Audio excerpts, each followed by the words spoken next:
insight.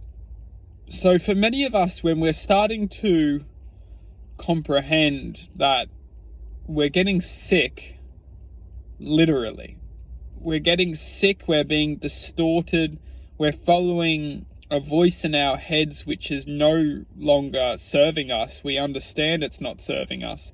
We understand, and we can start to differentiate the difference between the goodness in ourselves, which is trying to free ourselves from frustration and anger, and the seeds of thought which are actually growing frustration and anger in us, because we're thinking that they're seeds of potential, but really they're just seeds of distraction. And that distraction ultimately is recognized as distraction. We're starting to recognize that the brain is possible to produce these seeds, which is ultimately leading us into frustration and anger. We're starting to get to the point where we're getting over being distracted and becoming frustrated. And we're starting to get to the point where we're starting to get tired of this reality. So, first of all, I'd like to congratulate every single person for getting to this point of time, because it comes from extremely a lot of awareness. We're starting to map out the truth of our existence. And the truth of our existence is we're starting to become conscious of consciousness. Now, for many of us, we're programmed within this reality to follow a path, and within that path, our minds can very much dictate what's bringing us happiness, what's bringing us joy.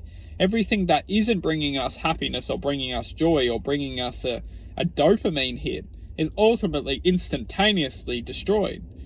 Because our minds, literally, if only our minds have control, our minds will literally just work on a dopamine basis. It's like everything which is producing dopamine will keep. Everything that isn't producing dopamine will get rid of instantaneously. And why this is because everything that isn't forming dopamine is potentially truth. Because everything that is forming dopamine is essentially distraction. And it's this existence, besides the things which are actually truthful for us or good for us, it's this basis which keeps us on this path of it's literally the path of like an S. At the top is what's truth, literally at the bottom, it's like we must go down first to understand that there's a rise. And that's basically understanding challenge and the form of not everything which makes us feel good in the moment is instantaneous. We first must feel the challenge, overcome the challenge, and then we rise up. And that's the basis of growth, is that if we all wanted to become the best version of ourselves, we would.